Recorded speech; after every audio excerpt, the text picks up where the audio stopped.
Notes. Oh, okay. All right, we're live. Um, Good evening, everybody. Welcome to the Fox Den. And excuse me while I'm clicking away over here on the sides, just trying to get myself set up. We have a very exciting show tonight. There's going to be a Yeah. lot of information. Like, do you know a lot about the Akashic Records, Mama?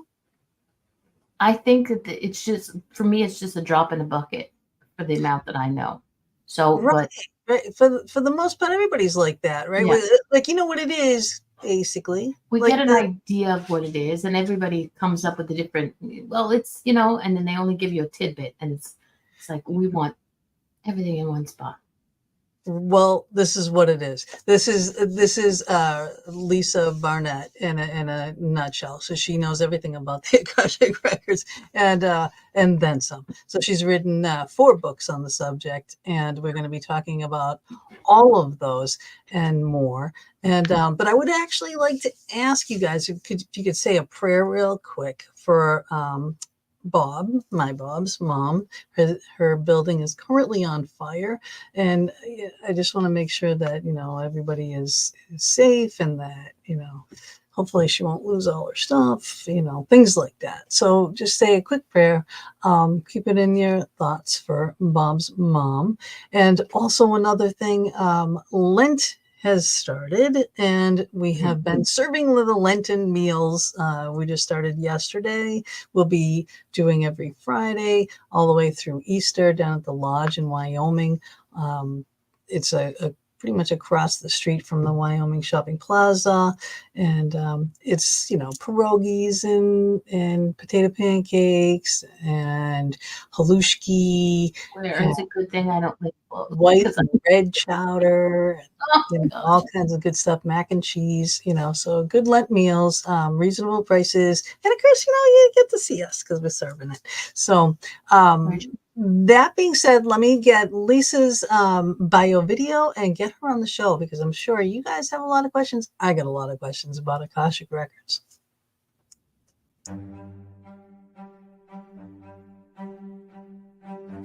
This week in the Fox Den with Gina B and Mama D, we welcome Lisa Barnett.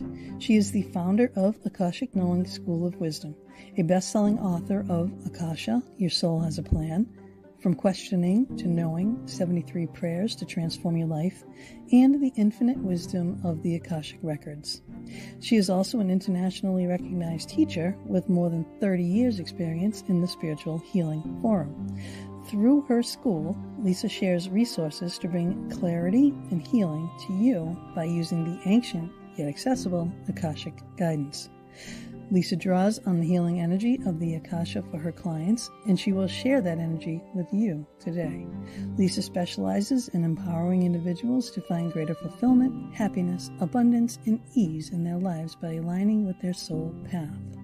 She helps you realize how your soul contracts can create and affect your relationships, how unseen karmic patterns may act as a block in your life, and how past life vows can hold you back. Lisa has developed an amazing program that helps ordinary people learn to access their personal divine wisdom so that they can experience lasting transformation. She provides her students with the knowledge to access their own personal soul records, as well as how to complete karma and vows by incorporating information and healing tools from the Akashic Record. We welcome you, Lisa, and everyone to the Fox Den.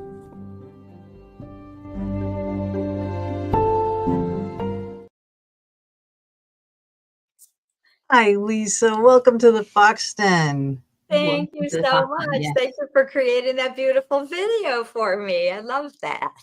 Oh, you're welcome. I try. I do my best. I have fun with those. It's like my vision of everything. So my little slides and all. I always want to say hi to Mary Jane and everybody else that is joining. Agnes Hunter, Latino Psychic Visions. Hey guys. Hey, I don't know if that is Faye or Roger, but hello. Thank you for stopping in here. So, Lisa. And Reverend Lisa, no less. And yes, thank you for saying hi to Mama D too, because that It's okay, I wasn't hurt. you know. It's a lot to write when it's Mama D. You guys have short and sweet names. I'm like, I love it. But Lisa, so like what we were talking about right at the very beginning here, like a lot of people know what Akashic Records are, like Cliff Note version. They don't really know how that they can actually gain access to that. I did want to bring up one thing, though. In your book, you did say that we used to, as a race, have access to the records, and then the Dark Ages hit. So those are my questions. Okay, what are the Akashic Records? Who are the keepers? What happened in the Dark Ages? Great questions. So the Akashic Records are so much more than past lives. I know so many people have said to me over the years, that's about past lives, isn't it? And I don't really care. Well, it is the Akashic Record is the recording of your soul's journey from the moment you individuated from source through all time space continuum, all the lives you've had here on earth, which is hundreds and hundreds for most of us, lives you've lived, lives in between, in different kind of energetic multiverses, as well as star seeds, other planets and places and dimensions. So we are so much more than most people ever imagine. All of that is recorded in the energy of the Akasha. Now, Akasha is a Sanskrit word that translates roughly to sky or ether. So I like to say, if you imagine that you have an automatic kind of video camera that runs all day, all night, video everything you've ever done, and it automatically is uploaded to the cloud, every night while you're resting. And anytime you want, you can kind of go, gee, I wonder what I was doing, 10 years ago. What was I like? What was I feeling? What was happening with my relationships or what was I trying to learn? And you could pull that down. You could go into the cloud. You could, right. look at that video. So this is really cool. So like, because we are energy, we're an energy-based being. And then, as we've morphed over the centuries, millennia, like you're saying, time, space, all that stuff, that energy still stays. It's just that we are manifested in different ways in order to live that life. And so that life is still ours. Yes. It's still part of your soul. It is part of who you are. Yeah. Right. So like a lot of times, Mama, like when we had Chris Lee on. Yes. Okay, and he's like a past life progression therapist. Okay. And he would say that we have these phobias in our life today. And a lot of that, begets what has happened to us in the past. So, we get regressed, we find out what it is, and we bring that to our soul family. Right. And then it takes it away from our life. And then we have no more fear of that specific phobia. Right. In this life. Now, you talk about soul families. Right. Because that was just kind of touching the iceberg for me. Yes. Well, so basically, kind of just to take a step back, I love the cloud or a library, but I think it's important for us to realize that we all have our very own private library or cloud space with our own private librarians, these beautiful Akashic beings of light, which we can dive into a little bit more. But what a soul family is when you originally individuated from source, you're kind of born in a basket. Maybe there was 30 of you or 50 of you, and you started your soul journey as like a pack. Right, with this little family. So this is your family. And as we go on, sometimes we run around together in general.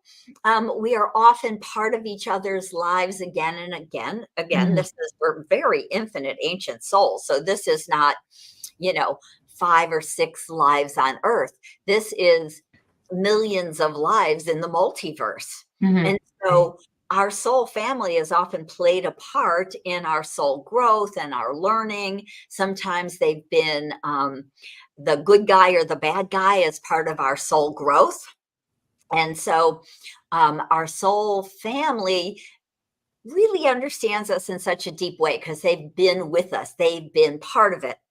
Okay. Now, what I would say about kind of that scenario that you mentioned, the way I see it is if I have a trauma, say I'm afraid of the water, and then I would go in and ask the record keepers to show me the past lives where that trauma was started and where else it shows up. So again, likelihood if you've lived 500 or 800 lives, you've drowned a dozen times or more. So there might be the first time you drowned, there might be a couple of residual times. Maybe you got drowned as a witch, maybe you got, Right. I'm a redhead. Who knows? And yeah.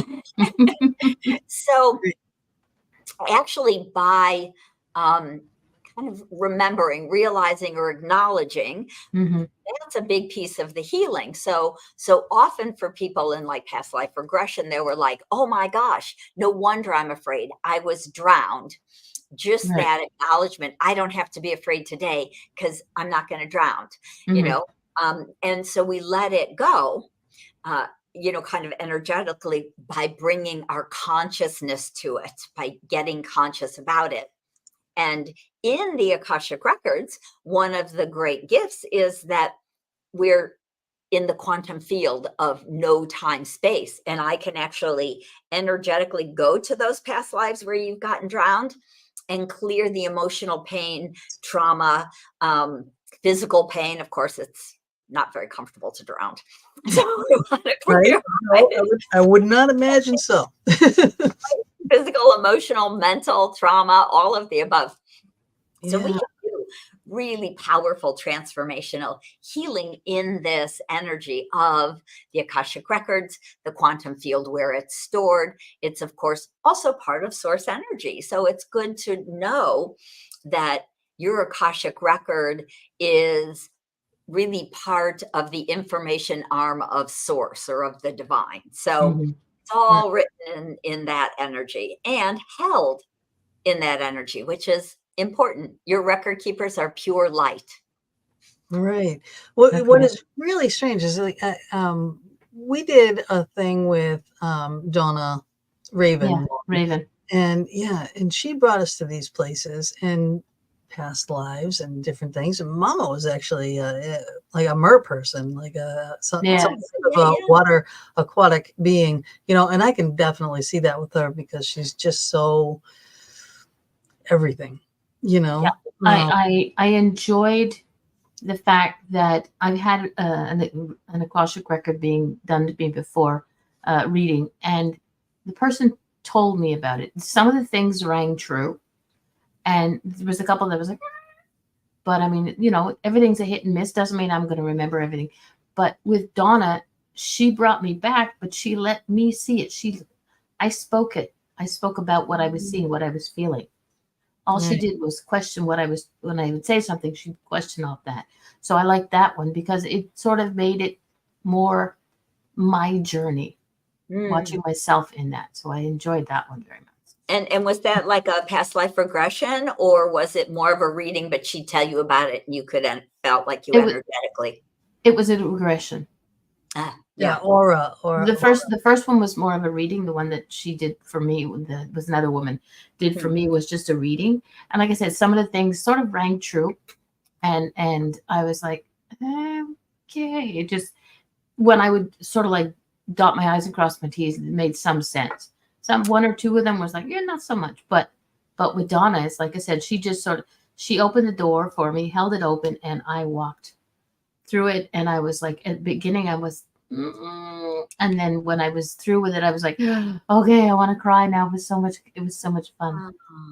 So beautiful. Absolutely. Well, and I actually can explain a little bit why some of it probably rang true and some of it didn't. Yes, please. So every single lifetime, you write a plan before you embody. Mhm. So this is All right. Book number, one of my new books from last year, Your Soul Has a Plan. And I explain how we write these plans. And if you again imagine that you've had 600 past lives on Earth alone, Wow.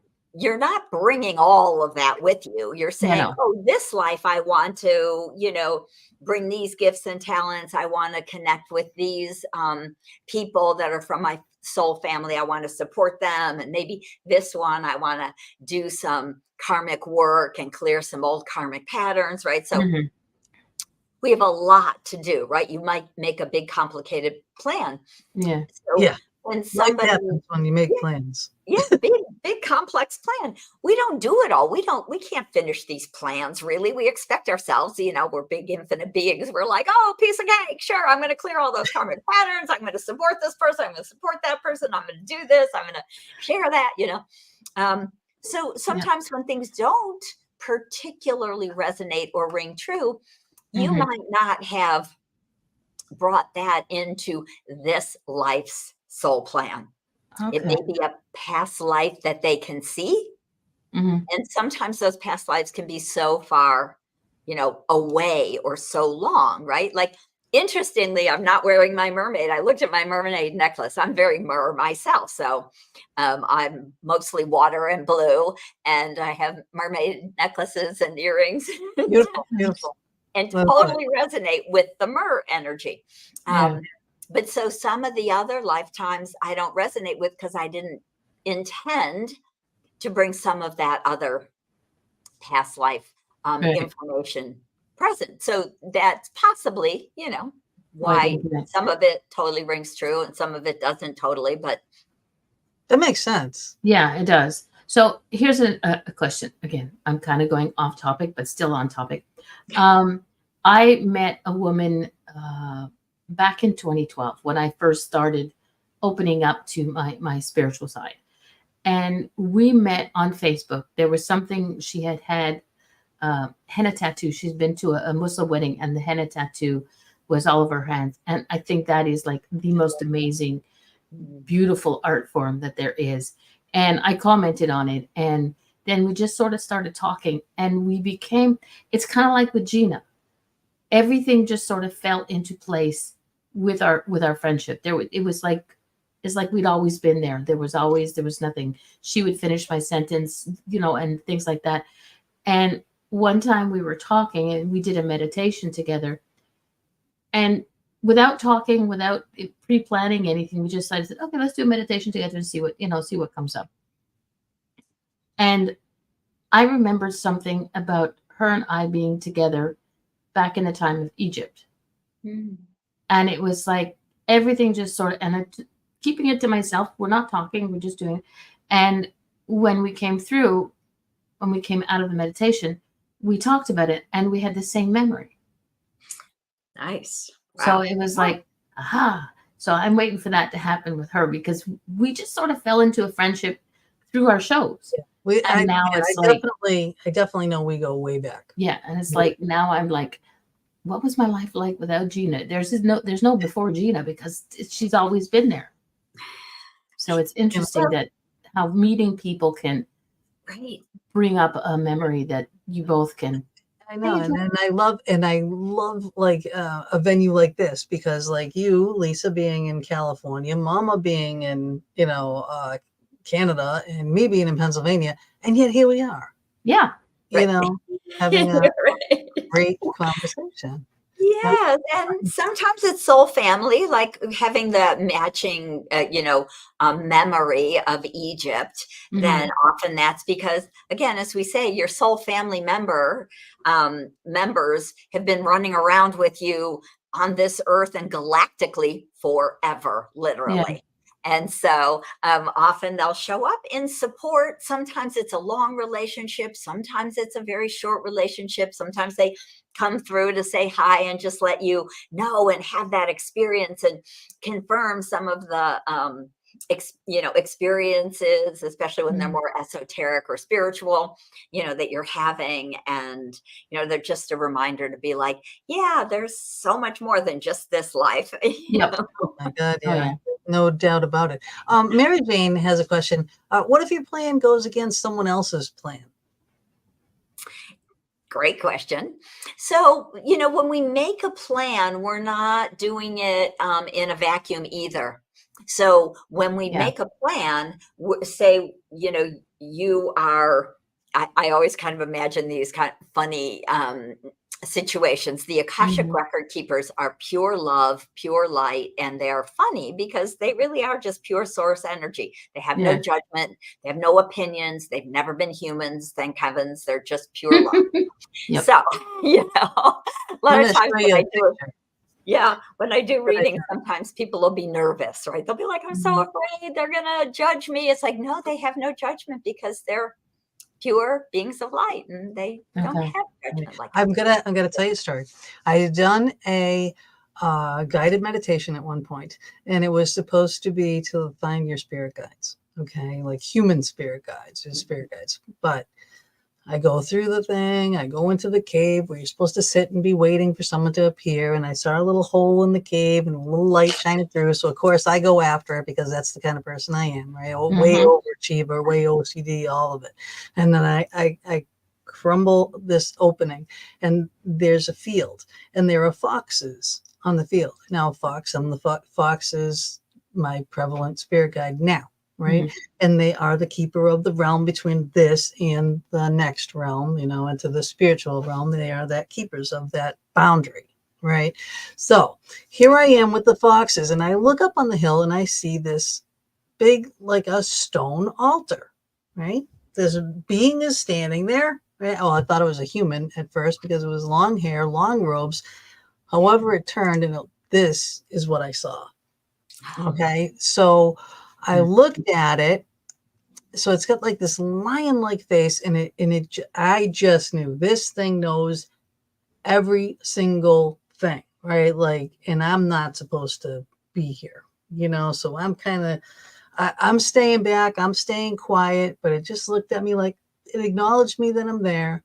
Like we'll meet again, is kind of like the thing I'm getting, and I just kind of snuck back into my little cave. Right. But then again, the sessions that we had with Raven brought me to a different place. Now I came in a different way to this place, and there was that being again. There's that altar.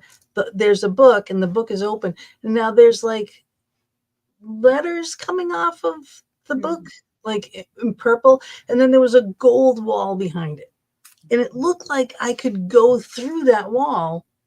However, again, I'm like, no, I shouldn't do that, and that's my thing. But now it's like I want to go through that wall. I mean, I don't know if that was my Akashic record, if that's my keeper, if I don't really know. But it's definitely interesting to me. Well, yeah, I mean, it absolutely feels like your Akashic record and record keepers.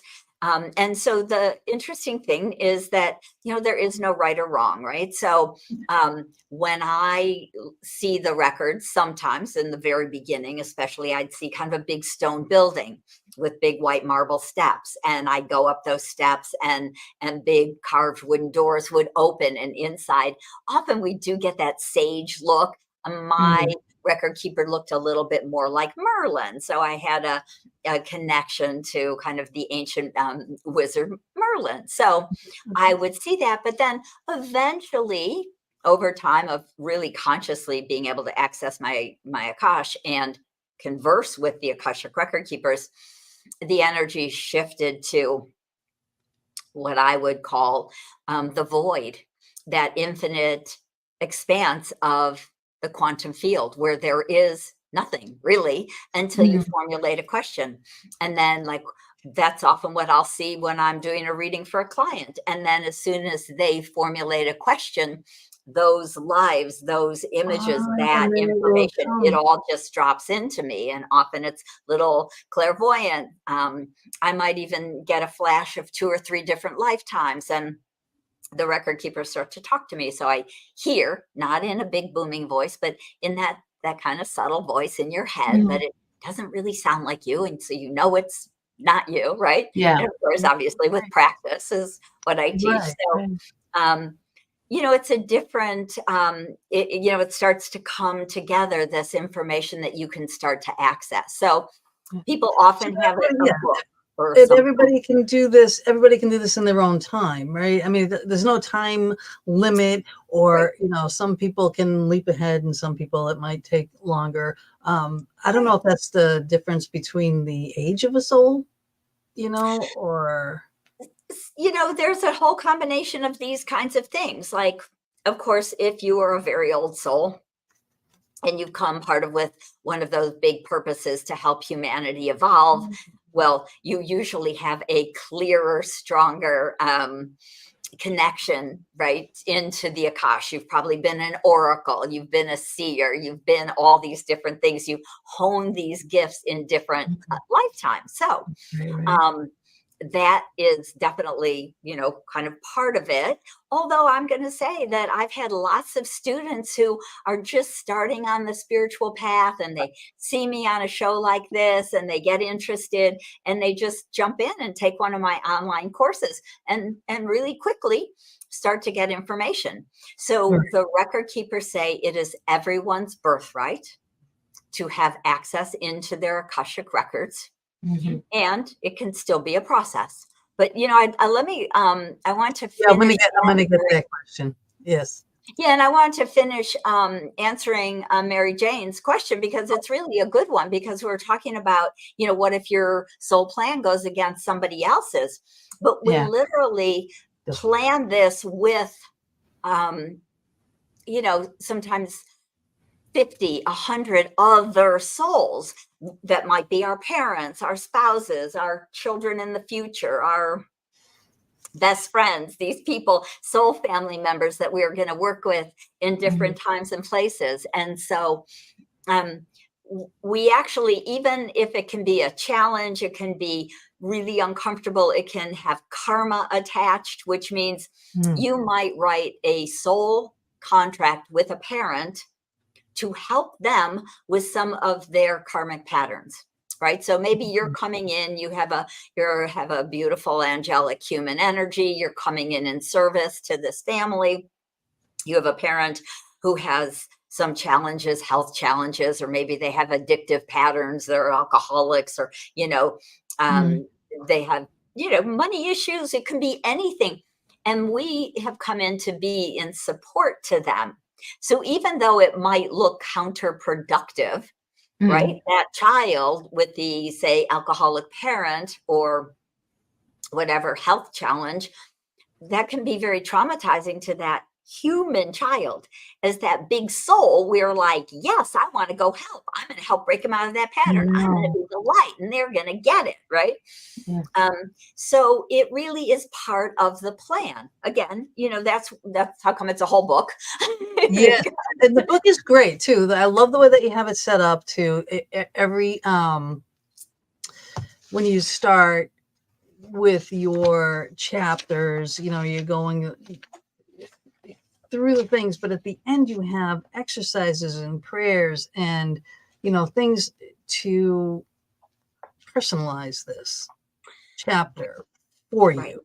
And this can be what is true today might not be true in next year or next week, or whatever. So this is an ongoing book. Now, after reading this book, and like I said, I read it today, and I'm a fast reader, everybody, but I mean, I kind of got the drift of everything anyway. But however, I do want to go back and go slower and work these exercises more.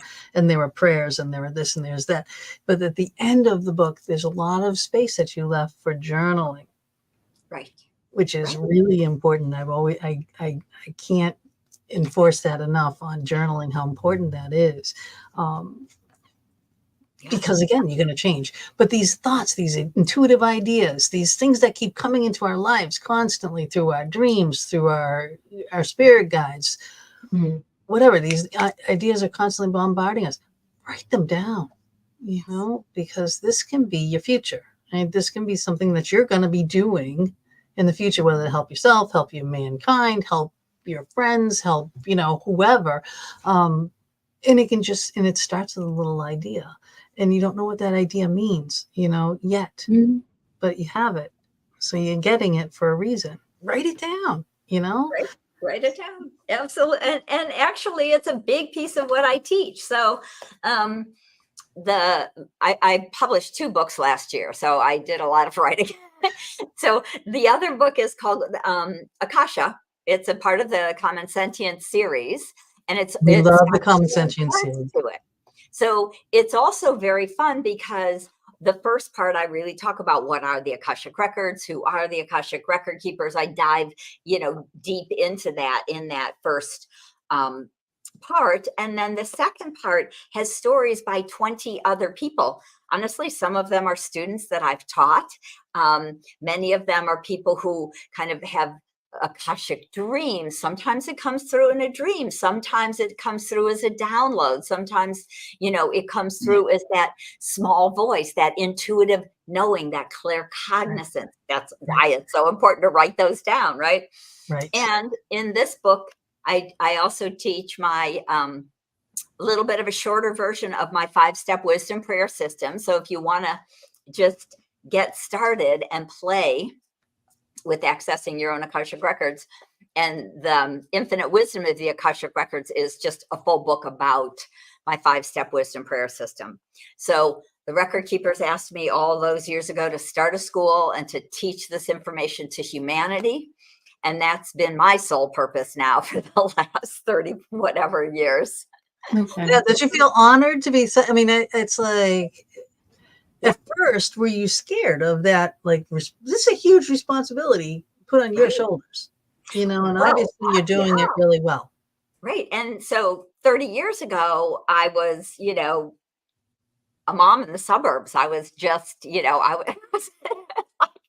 was a mom. I'm like, I think you guys have the wrong woman. Right. Yeah, I was spiritual. I had studied energy healing for 8 years. I had a healing center kind of in this little suburb that I live in California. And but I thought, who am I? I heard them talking to me, but I didn't know who it was, because again, 30 years ago, nobody talked about the records. Nobody Yeah, knew no. what they were. Right. So it took me about 5 years to figure out who the heck was even talking to me and giving me all this information. So Okay. when they said, help us anchor this energy back on the planet. And again, I'm like, who am I? You got the wrong lady. I got babies here. I'm busy. But, to me, it's part of the question. So I said to them, well, I mean, that's an honor. Thank you for asking me to help you. Why me, right? Why would you ask me? Who am I? What the heck, right? And that was, this is honestly how I've gotten a lot of stories and information about from the greater Akasha, is they said, you were one of us when you first individuated from source. And you started your journey by going into the Akashic record and helping other humans or other souls. You're like full circling it. Right. So you were a record keeper in the beginning, and I was so floored. But then, it made sense to me in a weird way, because I was also born very awake. So my first memory at 3 years old was realizing I was trapped back in a body. So not only was I telling my mother I wanted to go back, three, but and I she also didn't know what was going on at that point. Right? Poor mom. She's like, oh my God. You're home, honey. Everything's fine. Great. I have a crazy child. Right. I know. And now that's what, like, thank God today there's so much information out there now, I too. But it's because of the information, because of shows like this, because of people like you writing the books that you do, and the rest of the common sentient people too. They're all fantastic people, and you can all see them at a big expo going on in April. By you, what's it called? Living Expo. New Living Expo. New Living. Yeah, in just north of San Francisco. It's April 19 through 21st, I believe. So come out and see us. There's a bunch of us. We've got a panel. We're doing a past life panel, a mystical journeys panel with the Common Sentience authors. So a bunch of us. If you don't know what they are, look up the Common Sentience series. There's a bunch of authors. All the books are fantastic. Yeah. And I put the link into the chat room for the New Living Expo, so go check it out. Oh, great. Yeah, yeah. Beautiful. Cool. And I'll be doing readings there. I've got a booth. I'm doing Akashic readings. So I'm coming. Yeah, right? No, I want to do a session with you. But I want to ask this question before this gets too far gone. Reverend Lisa, how do you access the records? If it is through meditation or mediumship, psychic ability, those lines. None of the above. So what the record keeper said to me is that when they said, will you help us anchor the Akasha back on the planet? And I said, right, how? And they said, we'll give you vibrational keys in the form of sacred prayers. So they have now given me over these last many, many years, I'm trying to think, 6, 8, 10 access keys to open the Akashic records. Now it only takes one, but it's an energetic key to move you from kind of this space, 3D space that we're all living in. And when you read this prayer, and you'll find this in my Akasha book or the Infinite Wisdom book. You read the prayer, you go through the process. I give you my 5-step wisdom prayer system, and it literally energetically opens the Akasha, connects you into the source quantum vibration. It connects you to your record keepers, your Akashic library. And I teach in my workshop and in my books to start to ask questions. I even, I teach them in the class, I give them in the books. Ask some simple questions. Journal, write it down, because a lot of that connection, clairaudience, here's an interesting tidbit. Yep. Most people who are clairaudient, they don't hear it like a voice. Mm-hmm. It comes seeing pictures or whatever. No, it'll be kind of, it sounds like you in your head. You think, oh, I just thought that up. Because, it sounds like you. So it often comes through very soft and subtly. So it's a process to start to differentiate the shift in energy and the shift in the information that they give you compared to what you would actually think. We even do processes like, what do you get before you open the records to that question? And then we open the Akashic records and see what you get from your record keepers. And they really are often very different or similar, but a lot more, right? So we start to notice what's the difference in the vibration. But we also get information claircognizantly, which means that is just a clear knowingness. Yep. And that often very soft, very subtle, comes through your heart. I just know it. Yep. So when we start writing it down. Construction. Yeah. I know it. Yeah, I just know it. And then write it down. And it blows up in my mind and I see all the parts. Yep. Yeah. And I thought everybody was like that, and they're not. Nope. No, it's part of a version, a type of claircognizance. Some people just really feel it like in their heart. I just know that. It's really a solid knowing, like it just dropped in, bang. And for some people, it kind of filters through kind of like an intuitive knowing. It's for many of us, stuff starts out softer until you start to practice and notice, what's what. But writing things down, again, because it's kind of flowing through you. So just get out of your head, get out of the judgment, stop thinking, is this me or is this the record keepers? And I just tell my students, just write everything. When you're in the records and you ask a question, just write. I've channeled 4 books by just writing. Right. I don't know what I'm going to write, but I'm going to write it. I've said it for years. Get it out of here. Get it on paper. Because if it's burdening you out of here and on paper, it's going to unburden you because it loses its value as soon as it hits the sheet.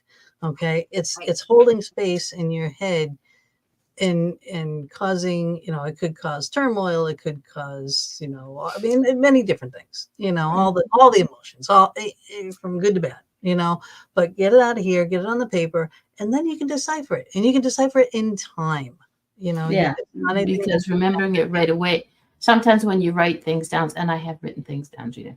Sometimes when you write things down and you read it back, it's like, but then a few months down the line, I always say, go back and read it again. It's a written record. I don't like to write. I'm more of a speaker. That's why I always have an audio podcast. Is I'll tape it into something and save it on my computer so I can go, as much as I don't like listening to my own voice, I'll go back and listen to it. Yeah. And it's interesting for me. Other people do. I don't. I think it's I sound like my mom. Like, not how I hear myself in my head is how I sound on air, but it is what it is. Right. But revisiting, whether it's revisiting a journal or revisiting an audio, that depth of information that maybe you didn't get the first time around, now you're like, oh my gosh, right? Yeah. I got that. I understand what they're saying, right? So sometimes it takes a while for us to understand another level, another layer of information as it comes through when we reread or re-listen, Yeah. Now, you touched on this earlier, and I wanted to bring this up too. Karma. What is karma? What isn't karma? Right. And then you can follow that up with dharma and dharma. Okay. Yeah.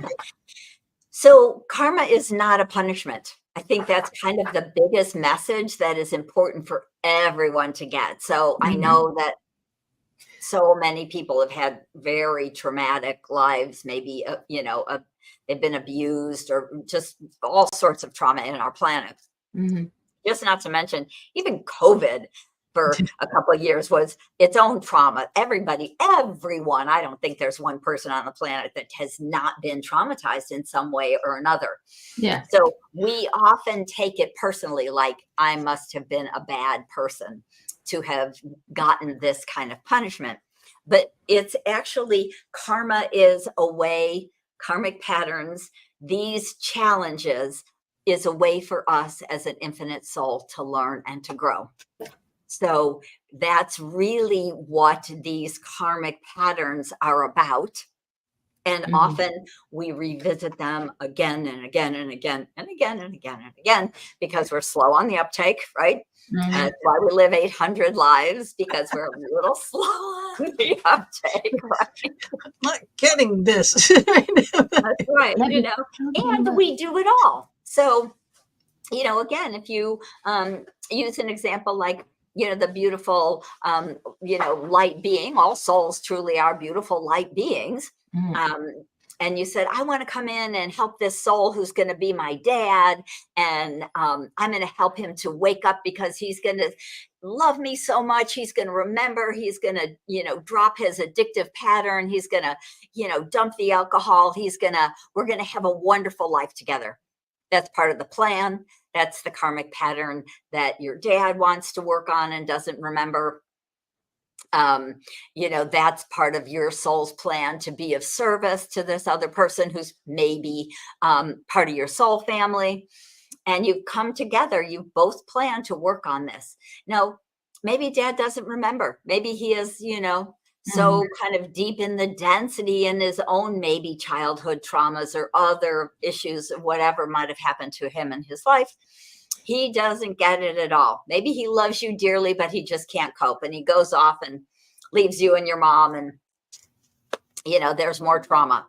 So it's not about punishing certainly you. And he's not punishing you. He's not abandoning you. It's not about you. Of course, it's about his challenge to remember the greater truth of who he is as a infinite soul who's here in love.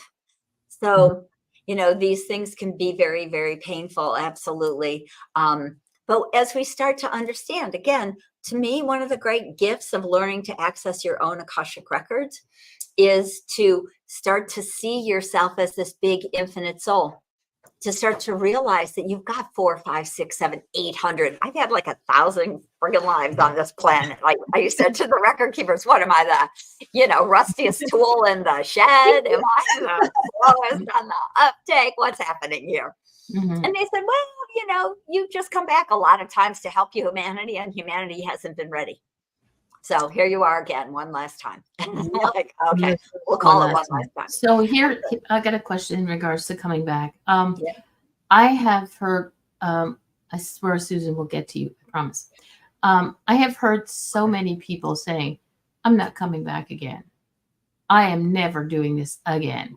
And my way of thinking is like, if you do come back, you're not doing this again, you're doing another version of this. So how can anybody honestly say I'm not coming back and not come back?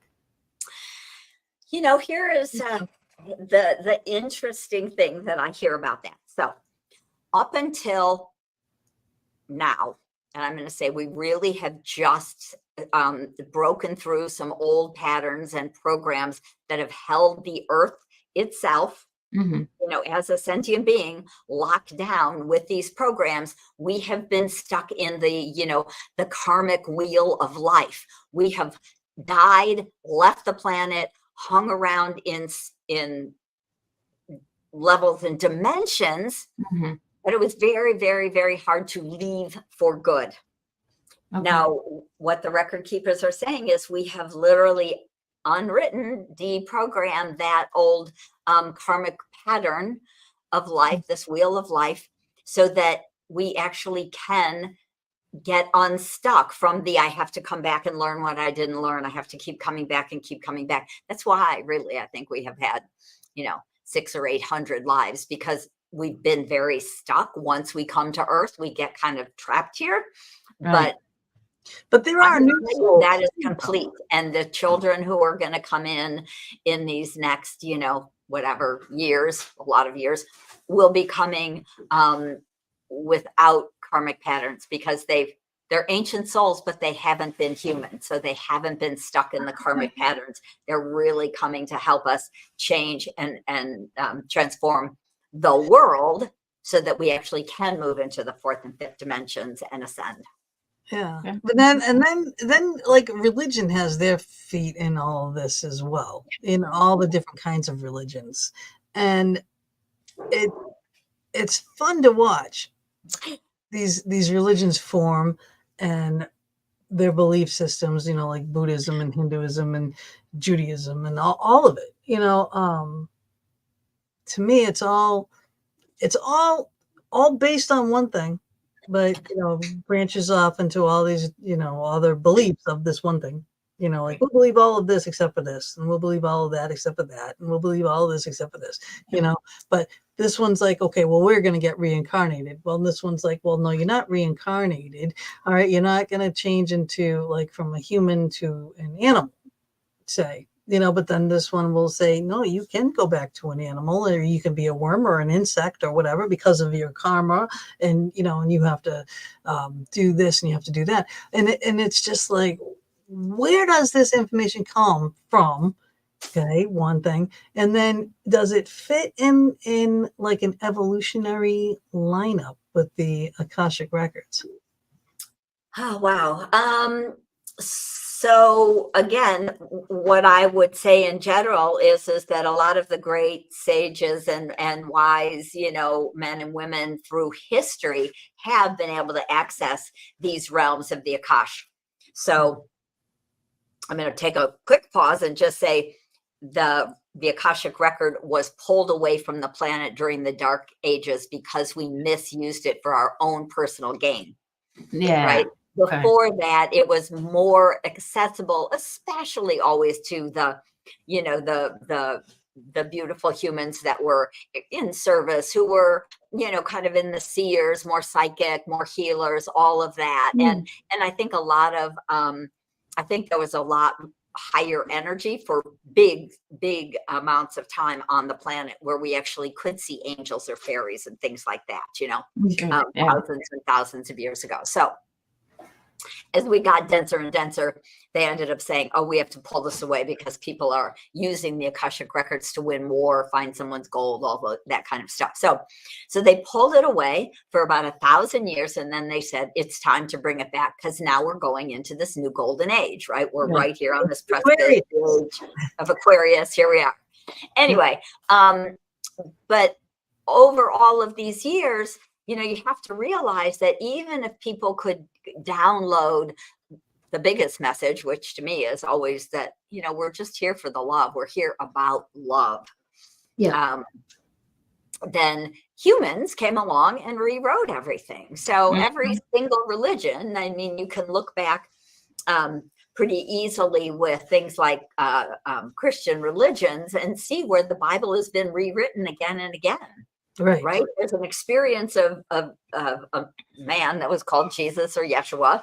And then they started to write about this, 200, 300, rewrite it 400, 500 years later. You know, like, okay, that's all filtered. That's human. It's a human's interpretation. Each person has their own interpretation of how you read something and how they tell something. So yeah. Right. And for their own gain, right? We're human. We say, I want to control people. How do I control people? I scare them. I make them afraid. I make them think they're sinners and God's going to strike them dead if they do something. You know, so I've got fear as a control, right? So bringing in all that fear. Anyway, so it's been going on our planet, really, I'm going to say, for the last 10, 12,000 years. Right. I think and then you have the same thing. Yeah, same thing with religion to control people, right? And a lot of people need controlling, right? You have to have rules, otherwise it's utter chaos and people will just do whatever. All right, you need rules. All right, end of story. But then some of our leaders abuse that, you know, and that's gone on for centuries and centuries and centuries, and will continue to go on. You know, a Hitler, you know what I mean? Names unmentioned. Okay? All right. I'm Canadian. The hope is not. Hope is we're waking up. That's the point for being here right now. Is that but we have to do our part. Yeah, we can't just sit back and let the powers that be make our minds up for us, or hinder us from helping humanity, or do that kind of stuff. You know, you can't let that squash your soul, your spark. You know, like the Mama D's and the Lisas of the world that have this just immense and amazing gifts to give to people. You know, don't let that get squashed. You know, by. I think that's what people that like Lisa and myself to a certain extent are here, because for the longest of time of my life, I knew, but I wasn't as focused as I am. In 2012, when the world came to an end, my saying was, it's coming to an end as we know it. And that, when the first time I said that, I think that was my opening the door to my spirituality, to my woo-woo.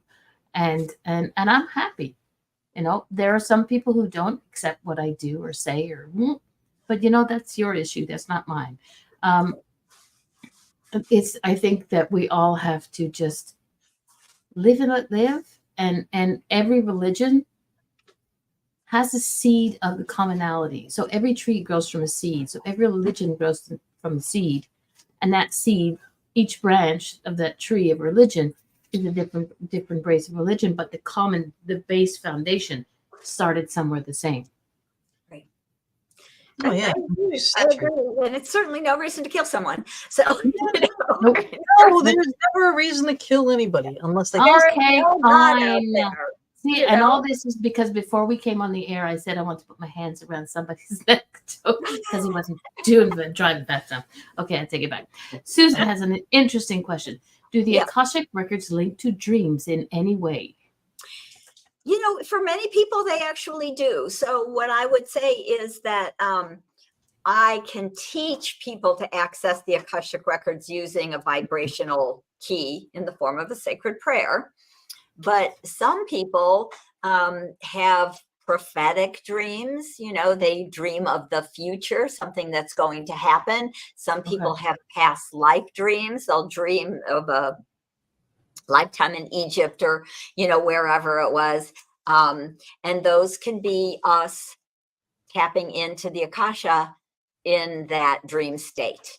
Yeah. So it's a harder thing to teach or to make happen, but in some kind of ways, like lucid dreaming, they're a little trickier to try and teach someone how to lucid dream and then to go there. So you may have some of those dreams, and I would highly recommend you try learning to access your own Akashic records with one of my workshops, one of my books, one of my, Right. Yeah. Now this one here, right? The from questioning to knowing, the prayers to transform your life. Talk about that, and what are the types of prayers that are in that book? And these are her four books, and akashicknowing.com is where you can find out more about her. And can you get those books like Amazon? And Yes, I put a link in for the Amazon. all on Amazon for probably 4 different links, but all on Amazon, all available. So from questioning to knowing, actually kind of fun. Jack Canfield, who really is one of the nicest souls on the planet, soul, wrote my foreword for this. That's awesome. Oh, nice. That's awesome. Sweet, kind gentleman. Anyway, so what the record keeper said to me, I think this was 2017, this one came out. They said, it's time to write another book, which is kind of the way they'll pop in and be like, time to write another book. And the very first book I wrote was The Infinite Wisdom. This is a how to access your records book. So this was book number 1 in 2015. 2015. So 30 years she's been doing with people, right? Okay, so she knows her stuff. Anyway, so they said, time to write another book. And I said, oh, okay, what are we writing about? And they said, we're going to do a prayer book. And I said, really? Prayers? Yeah, that was your prayers? Really? Okay. Right. I just wrote about how to access the Akashic Records. And they said to me, and this is very funny to me, because they said, did you forget that for 10 years you were a prayer practitioner? And I was like, oh my God, I did. I totally forgot. I was with Golden Gate Center for Spiritual Living, the Centers for Spiritual Living, Science of Mind, Religious Science. They've messed it up because they have too many names, but beautiful, beautiful energy, oneness. And I was a prayer practitioner. I did prayers for people for 10 years when my children were really little. And they said, well, we want you to channel prayers to help people. And so I literally sat down in about 3 days, and I just wrote and channeled 73 healing prayers to help you transform your lives. And so the way it's broken up is, of course, I always talk a little bit what the records are, but I do have a whole chapter on how forgiveness can heal karmic patterns. So there's a prayer of forgiveness. There's a prayer for healing abuse. There's a prayer for healing family relationships, a prayer to help you free yourself from resentment, a prayer to release blame, let go of guilt, prayer for courage. So all these different human emotions that we all have, times 73. So, which are debilitating to some people. Which really are. I've had so many people say to me, I keep your book with me. I open it up every day and just read whatever whatever I open it up to. And, we have prayers to clear other people's energy out of your field. So you can That's huge. That is be the sovereign of your body. And again, prayer of happiness, prayer of joy, prayer for world peace. So they are channeled from the Akashic Records. Your Akashic Records hold the energy space. So when you read these prayers, people have said to me that they feel the energy, they feel wrapped in pure love, they feel the energy shift. And so many people have written to me over the years about how they have helped to transform their lives, to heal relationships with their, their siblings or mothers or in-laws. I've heard of all of the above. So from questioning to knowing, 73 prayers to transform your life. 73. So pretty much covered in there. Yeah. You do realize that you've given me another retail therapy job to do. Oh, yeah, me too. I want all the books in hand. Like I have all these papers that I printed out. They're great, but to actually have the book in hand, it's like, because then you can go over it, and I like to do it. For me, my way of reading is if I have the book in hand and I have PDF. My PDF I put into my Kindle, and I have it read it to me out loud, and I follow in the book. Because if I'm just following in the book, my eyes get tired, and then I'm done. Right. And I'm not like that. I like reading. I like having book in hand. I like taking it with me. Oh, I can do both. Look at right. This is just such a small part. Yeah, she's got a ton of books. And they're in front of me here. They're on the side over here. They're just everywhere. I love books. I just do. I'm a fan. I like a real book. But these two are actually also in Audible. And so I've had people say they like to listen to it. Oh, and wait, what am I saying? This is two. All three of them. There you go. Beautiful. So they listen and get the energy. I actually read this one live, right? So it's my voice, my holding the Akashic field. All right. And then people buy the book so they can follow along, kind of like you're saying. Or open the book if they want one day just to grab, because again, things are not going to be the same this week, next week, next year, 10 years. Right. And you might read it one day and it affects the situation you're in and think, okay, I'm good with that. I don't need to read it again. But then another situation completely different pops up and you read the same thing and it's like, okay. Yeah. You know what I'm going to read right now? I'm going to read what the chapters are in this book. Okay. Chapter 1, you were born with a manual. Chapter 2, why am I here? That's right. Your soul has a plan. And all right. So why am I here equals soul plan. Relationships equal soul contracts. Completed karma equals soul growth. Talents and gifts equal purpose. Past lives equal wisdom. Trauma equals blocks to freedom.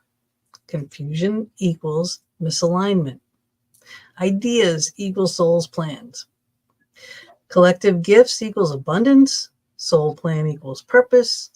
And then you have a chapter on where are we headed. Now, this is really everything. Everything. In 12 concise, short, that it's not a hard read, people, not at all. You understand every single word she's saying. It's, you'll get it. You'll get it just like this. Yeah. Okay. And at the end of every chapter, there are these prayers, there are exercises, there are questions. It's perfect. It's perfection in a book. And that's why I want the other books now, really. And really, they wanted me, to do this aspect with some of the prayers. So some of the 73 prayers from the other book are in here. Right. So confusion equals misalignment. So we put in the prayer to realize what I don't know. And the prayer for alignment, right? So the prayers that will help with that chapter, as well as right when we reflect, we make it personal, right? So what is the challenge you've recently been going through, right? How do I take that, whatever confusion or sometimes it's upset or anger or frustration. How do I realize what that challenge is so that I can start to notice it and let it go, right? What are some of your distractions? And then using the healing prayer. So this gives you kind of those tools to start to realize it, right? Bring it into consciousness and then write about it and let it go with some of the healing prayers. Exactly. And then and two, also where you were talking about past lives, right? Because everyone thinks, oh, Akashic is past lives. And it's like, yeah, it is, but it isn't, right? But, you have, do you think you've lived more than one lifetime and why? So there's 4 questions right there that are amazing, and then a prayer to release past life vows. Now that's a subject I want to touch on, these past life vows and soul contracts. And are they written in stone? Like, can they be broken? Can they be rewritten? Yes. Yeah. The good news is one of the things the record keeper said to me all the years ago, they said, nothing is written in stone. And I was like, whew, wow, Yeah. that's a relief, isn't it? Right? Yeah. Nothing is written in stone. You write a plan, you come into a body, you have total amnesia, and you get to try and figure it out. Right? Yeah. And the people that are put in your path are put there for a reason. Right? Crazy things we play with ourselves. But so often in other lifetimes, we might have a trauma and we make a vow around it. So say you were wealthy, maybe, and maybe in this life you're struggling to make enough money to make ends meet. You're working too hard. It's just too much. And so we go into your Akashic records and ask the record keeper, so, past lives, trauma, how is that kind of karmic pattern, that growth, that learning showing up for this person? Are there contracts? Are there vows? Right? So I kind of ask the record keepers a bunch of questions, and then I kind of get a bit of a download. So I'll usually say I might see 3 past lives where they actually died around money. And then the record keepers will say, we want to clear up some of those old contracts and release those vows. So money's not the root of all evil? No. So an example of that is that in one life, you were wealthy and you were robbed and murdered for your money. And as you're laying there bleeding out, right? Because I think people usually don't die very quickly. You said, I never want to be rich again. Never. That's a vow. I'm going to be rich again because it got me killed. So that energy actually can go on through different lifetimes. That's why I'm afraid of marriage, because in a past life I was murdered. My dad made me marry for money, like a thing for this whole thing, and I was killed the day of my wedding and thrown off a cliff. Right, actually axed in the face. I could see the whole thing, and thrown off a cliff. And then every time, it's like marriage scares the crap out of me still. Right. Well, we can work on that vow for you. Okay. Wait a minute. Again, I'll get the ring ready. So I mean, that's one. Maybe that one life you were really rich and you got killed for your money.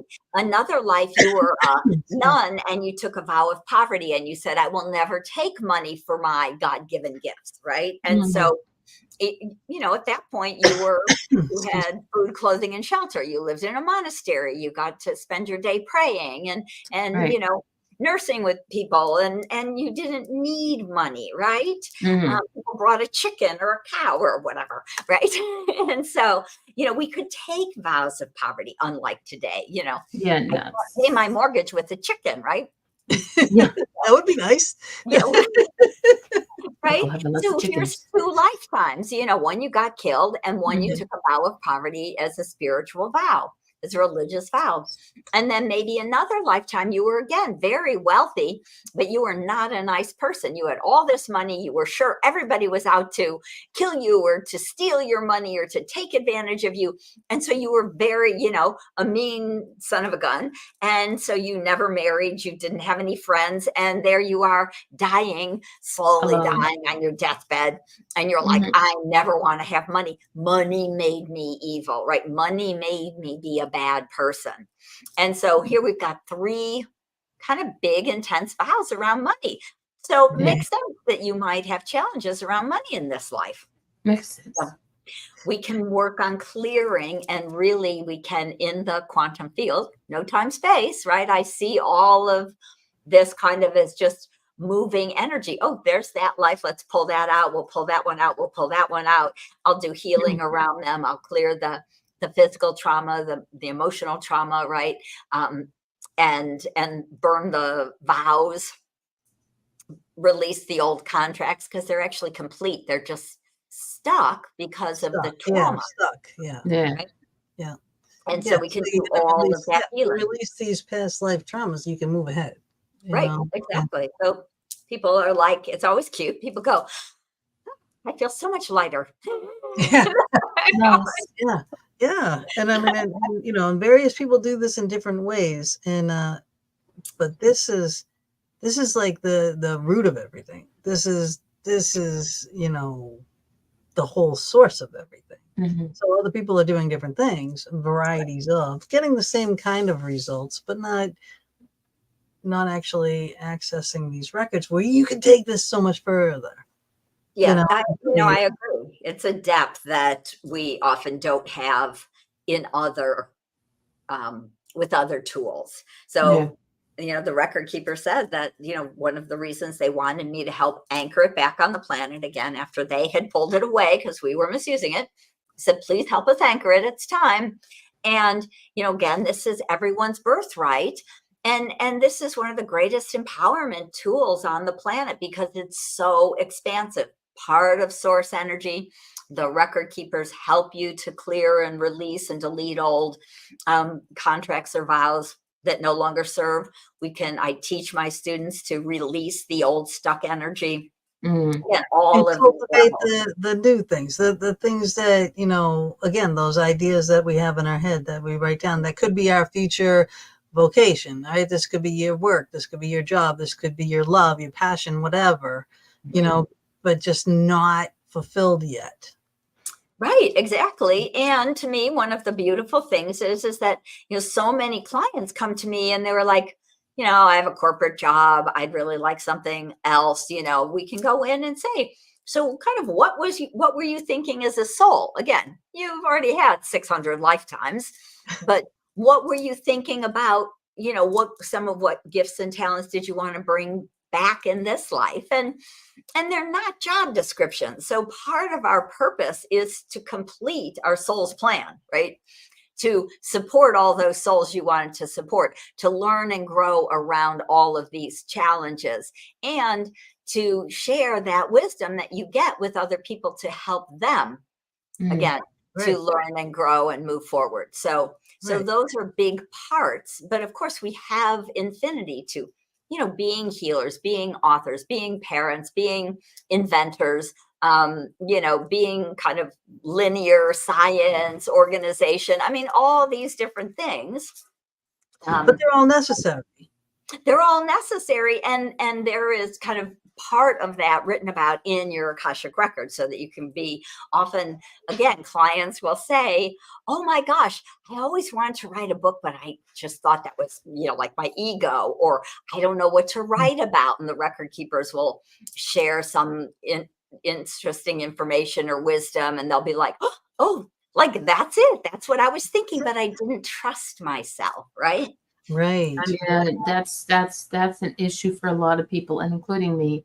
Trusting yourself, trusting in ish. Go shake your finger at me. Trusting yourself. When I do things, if I think about it, the before or the after, I'm like, ugh. But when I'm in the moment, when something hits me and I have to say it, like, especially if I'm on the show, I'll have to say something, and then it's like, but afterwards I'll be like, should I have said that? Yes. I mean, I know it, like, the Mama D side of me, it's like, yes, you have to. But the Darlene side of me is going, yeah, right. I get my split personality. Yeah, and so much of that is so beautiful. It's the one thing that might not make sense to why you even say things. Sometimes she'll just say something so off the wall, and then it will be like, but it makes perfect sense to someone that's in the chat room going, oh my God, I needed to hear that. That's exactly what I'm going through right now. Because she's getting these divine messages, these intuitive messages, right? Like that. I'll get them, you get them. You know what I mean? And it's like, do you always say them? No, we don't. But you know what? If you don't say it, write it, because it is a message. It is a message nonetheless. Oh, look at that. That was given to me last year, and I did start journaling in it. It was given to me by a beautiful cotton candy lady with some pens. And I did write in it last year, and I think this year I'm going to pick up the pen again Now, let's get to Susan's question. When you access the records, is it just hearing them or do you see them in some way?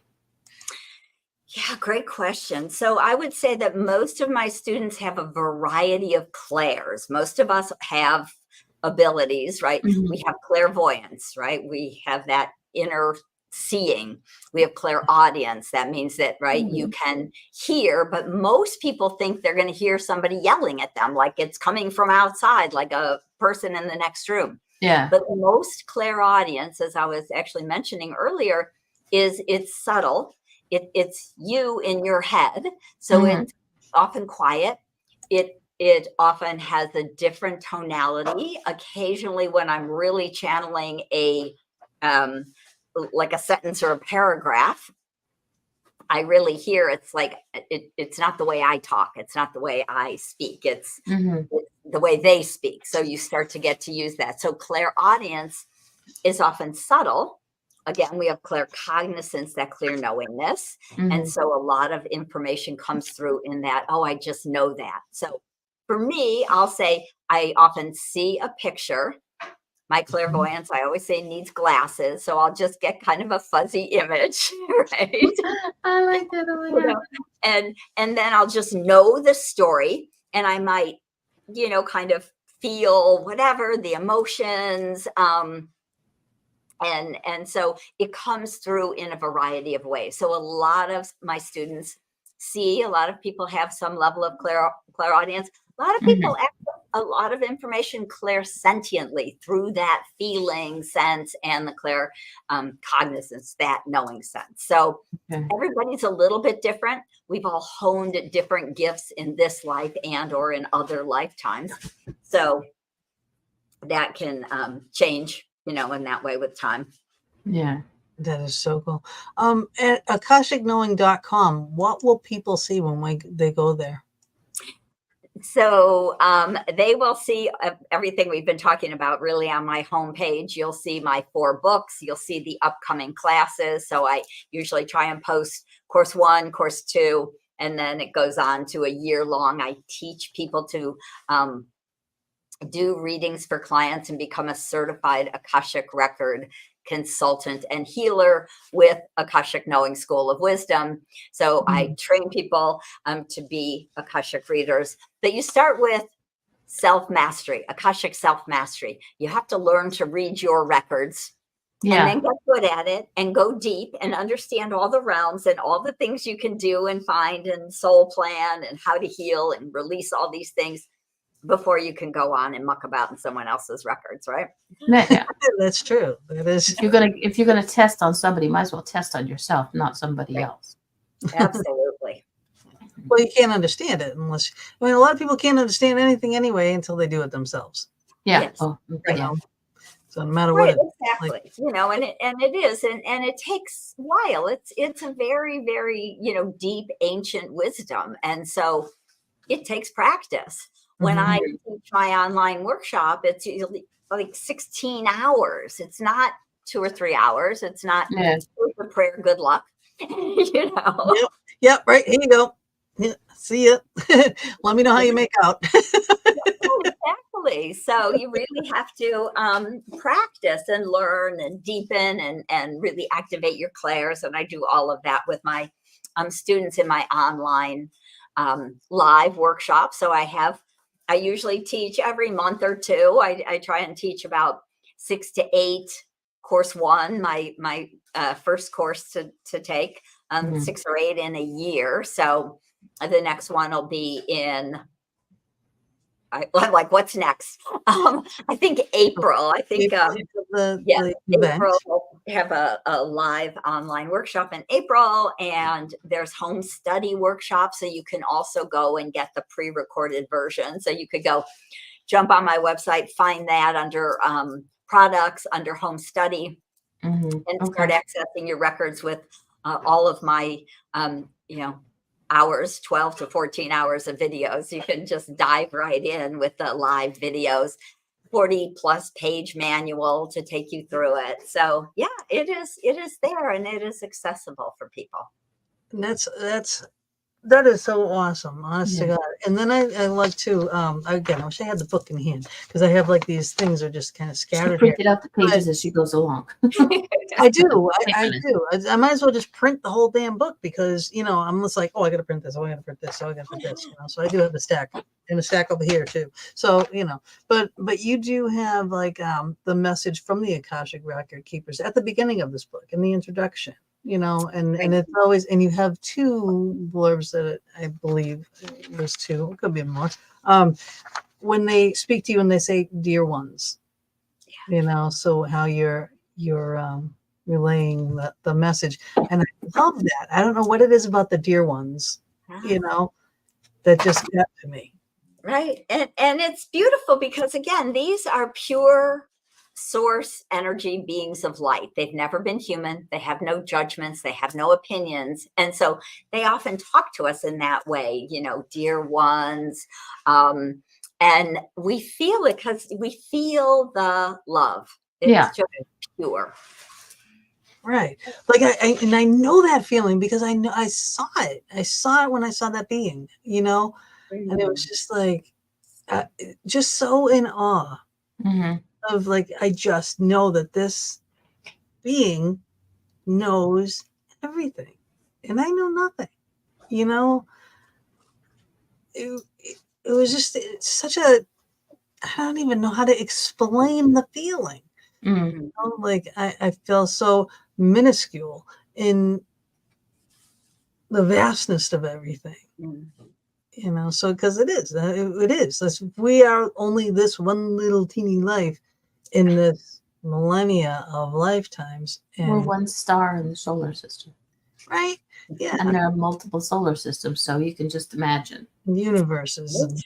And we've lived, for so long that we have lived a lot of them. So kind of an interesting thing that I got when you showed the drawing you did of the being is that is, it is a Pashant. It is a lion being from the dog star Sirius. So there are lion beings from Sirius who are more lion-y with wings that look like lions. Then Pashants are more human looking with kind of that lion face. And the Egyptian goddess Sekhmet is that. Wow. Right. That is really cool because I've asked several people, because this happened a long time ago that I saw that thing. Mama, you are muted, you know that, right? But I know the doggies are, it's okay. Yeah, they're whining. But yeah, she's showed that multiple times, and you are the first person that has ever put a name to the being. Right. But I mean, it had a robe on it, and it had the two, like a sash on the robe too. So it was wearing clothing, Yeah. but with that long hair and just so ethereal, like not so solid, but just kind of, so weird. But the way that it turned and just looked at me, so like it knows I'm there. I know it's there, and I know I'm not talking to it. And she's been caught by Santa Claus, so yeah. Right. Well, if you look up, you can look up Sekhmet, which is Egyptian goddess. They're very powerful beings. She was considered the Egyptian goddess of war, which is interesting. The destroyer of enemies. And I always call in my Pashant aspect for safety, right? And I actually didn't know that in Egypt, she was considered the goddess of war. But when I was in Egypt a few years ago, I went in 2020, right after Egypt opened, right after, well, it wasn't, anyway, it wasn't exactly after COVID. We were like the only people there, but you can go get a private viewing of this beautiful full size statue. And you look in her eyes, and it was, I got a clairaudient message, and it was so powerful and so moving. I literally had to kind of just go from standing in front of her. I was with about 20 people. I was right at kind of standing at the front, and I just got this energy and this download, and just the love was phenomenal and the connection was phenomenal. I literally kind of walked over and leaned into a corner of a wall. I was like, I was so overwhelmed by the love and the energy and the connection. That's how I felt. I was extremely overwhelmed. Oh, look at that. That's see, now that's not it though. Exactly. But that's just one version. That's Sekhmet. Yeah. That's one version of her. There are so many. Had flat face. It was flat faced. More lion, like that's more cat, what you showed, which is really cool. I mean, that is a really cool picture, but that's like, and this too was just, it was robed and just more, it was just the epitome of calmness. Like, well, and again, it's a whole, race of beings. So, there's a lot more than one, right? So they look different. Yeah. That aspect that, and again, looking through the pictures as we're talking, I'm doing. There are so many different versions of Sekhmet, and it's like the Bible. There's so many versions of it. It's somebody seeing it. So it gives you a name of the being. So this is what I think is like. Right. Yeah. So that's lovely. And of course, so to us, I would not say, oh, that means that Sekhmet is an Akashic record keeper. But what that is speaking to you in you is who you have been and where you have been and where you've lived, right? So it's a connection to your soul in other time, space dimensions, that your lives on Sirius, on the dog star, that you have ancient Egyptian connections, even from Sirius to Egypt. And so it's partly about who you are. That's I always think too that, when we like things, okay, like if you like a certain animal, you like a certain time period, like, I've always loved Egyptian things since I was a child. I was so addicted to it. I was looking everything up all the time. I was reading, drawing the symbols, drawing, different things, and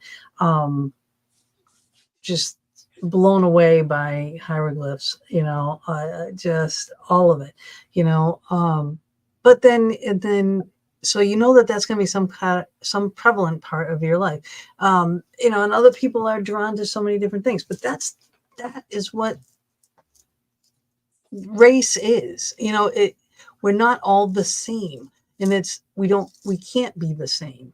We're a wheel, we're the cog, you know what I mean? And it all works together because we're all so different. We all have our different gifts, so as a society, we need all these different gifts to make a society, a people, whole people, not races and this and that, people that work, and there shouldn't be a difference on, I think, on race, because we are people. Well, right? there is no difference for the human race. Yeah. But we've been everything. Again, imagine that you've had over 400 or 500 lives here. You've lived in every part of the world. You've been every shade of color on our planet, and more, because I would say that from the record keepers, they say many of us used to come to Earth either as aliens, right? Like, we have Atlantis 50,000 years ago, Lemuria, we were different kinds of beings. We weren't this, we weren't this version of human.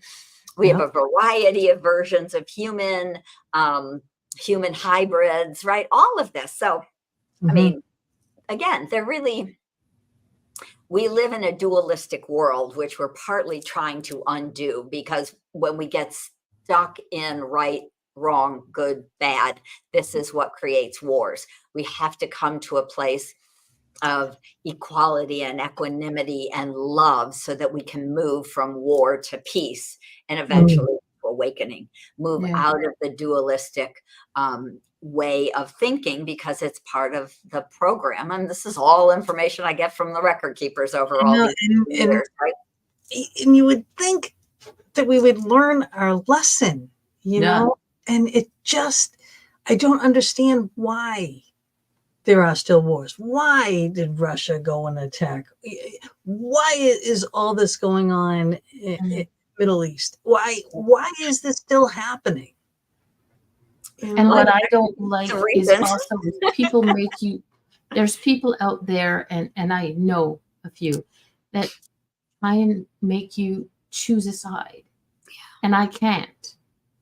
I have never, I am always the one who sits on the fence and shows you both sides of the fence. When it comes to, when your children come to ask you a question, I wouldn't tell them what to do.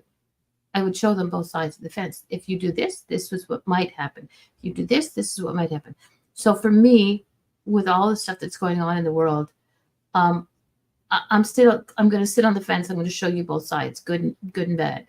Yeah. It's like how many people were so, oh my God, COVID's shutting the world down. It's a horrible thing and yada, yada, yada.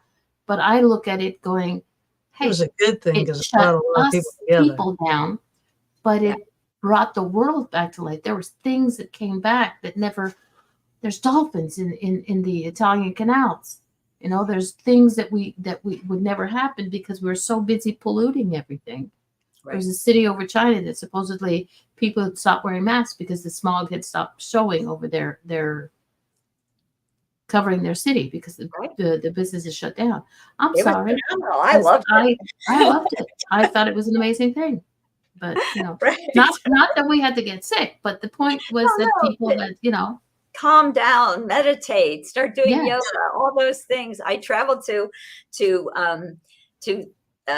3 different pyramid complexes on 3 different continents in 9 months during COVID.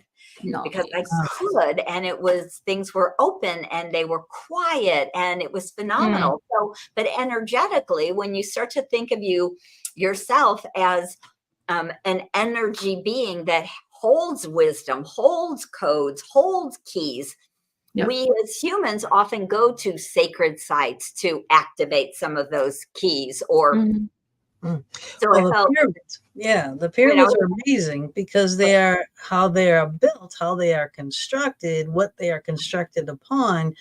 All the pyramids emit the same amount, same wavelength of energy out of the tops of those pyramids all around the world. Right? How is that possible when they were built? How long ago? Okay, but all these pyramids, and then these pyramids that are still buried. Yeah, it's amazing, and they're still admitting that energy. So you kind of clear the planet of people. All right, now you have just the globe, okay, and you have these pyramids and all of this energy coming around. Okay, it's like a communication. Yeah. I agree that, if we can get it, as we get it all reactivated again, that can create that beautiful energetic net of higher vibrational energy. So I was in all of the pyramids and all of the sacred sites. And then I was in Chichen Itza in the Yucatan, the pyramids there, Chichen Itza's pyramid. And then I went to Bosnia and Croatia and went to the Bosnian pyramids, which are buried under earth, but you can see them and there's tunnels. So if you imagine that I'm carrying energy around the planet to help activate these different. But what else is activating them too is the planet shifting. Right. So when these pyramids were built, all right, and all these things, these ancient things too, South Pole, North Pole, all these things, okay. There are these locations on the planet that things are getting activated now because they are in the same place that they were in 10,000 years ago. All right. So all of a sudden they're aligning and they're activating. And people are like, whoa, what's going on?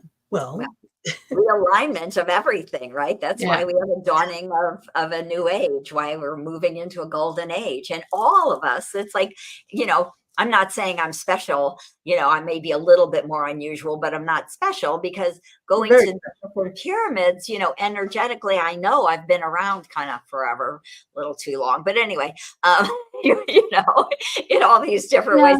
And I'll do it. I listened. Every 3 months I was going to another country. That's like actually a lot of work, and Of course it is, but it's amazing. I following envy the you. energy. Yeah, and I envy you that you can do that. And that would be a great book to write about just that, just those experiences and what you did, when you did it, how you did it, and track that energy flow. That would be an amazing book. I would be very interested to read. Well, see, I haven't started. Well, I actually did start book 5 about 2 years ago. It's actually about quantum healing through the Akashic Records. So we'll see what shows up for the next one. Maybe there's some of those stories, maybe some more, because again, things are opening. And when we go to sacred sites, when we do meditation, when we do, sacred prayer, for ourselves, for the world, for humanity, prayer, to bring more energy and light to the earth and all of these different things, everything continues to awaken and to lighten up, and we are realigning. And so to me, it's very much about realigning ourselves to our highest, our higher self, but truly up into the Akash, up into the quantum field of source. Right. This is powerful stuff. Just a quick I hope you guys are understanding how powerful this really totally is. Mary Jane says, weird, the volume on my phone just lowered on its own. Okay. Well, we noticed her energy. Yeah. All right, this was here. I was curious to know how or if a human, a hybrid human and AI will evolve with I would imagine, our world. Suddenly we seem ancient. That's kind of a it's a great question. So the way I get it in the Akashic Records is that we have had galactic wars. They have been because of misuse. We have Atlantis and Lemuria, which both misused science, and we've blown ourselves up. So it's really, really important that we really pay attention to the science, to the gift, and not kind of repeat again. Not repeat, not repeat. Like those kind of patterns. Absolutely. So. I'm not the biggest fan at the moment because I don't think people are paying that much attention, and we're moving so fast. And in the end, we're all infinite souls. So, if we create another Atlantis, or there's another big, explosion or war or something, many of us will leave the planet, and some of us will stay, and we'll carry it's and go back and recreate another version of humans, or we'll carry on. But it's like a perpetual the trauma that you talk about. Trauma are blocks to freedom, right? Now you have a whole chapter on that. Right. Okay. But the important thing is that where we finally are now, energetically aligned to the galactic center, our mother Gaia, the sentient earth that we're on, is awakening. So she's becoming enlightened. So I don't think that we cannot be enlightened in the end, because if you're riding on an enlightened being, it's going to affect you. Right. In context of it, being close to it, you're going to get sucked in. That's what I'm saying. Don't sit on your laurels. Don't sit back and say, oh, well, I can't do anything, because you can, because there's a part of this community that is worldwide, this awakening that is worldwide, this energy, because we're energy, and the energy that we can feed as positive energy and not negative. We got to stop the negative. The negative is driving me nuts. I mean, it's just, it's easy to get sucked into that, but it's just as easy to get sucked into the positive, into the Akashic Records. So is a great example. The record keepers, when you open your record, so this is something that's kind of an interesting piece, is that when you learn to read the records, when you learn, one of the access prayers, you open your records, you're actually inviting yourself to connect and to align to the Akasha, to the wisdom of your ancient soul, and you feel the love, you feel the peace. When I do readings for clients, I'll often say, I'll bring them into the Akashic record, into that column of light with me, because I want you to feel it. And I'll say, you know, what does that feel like? Yeah. Sign me up. You know, just say, you know, it feels like love or peace or calm or what, you know, whatever, however we translate it into words. But I tell my students, just open your records for 20 minutes, 30 minutes every day. Sit in the peace, ask for clearing, ask how I can best be of service to myself, humanity, my family, my community. You know, how can I be of service to the world and yourself?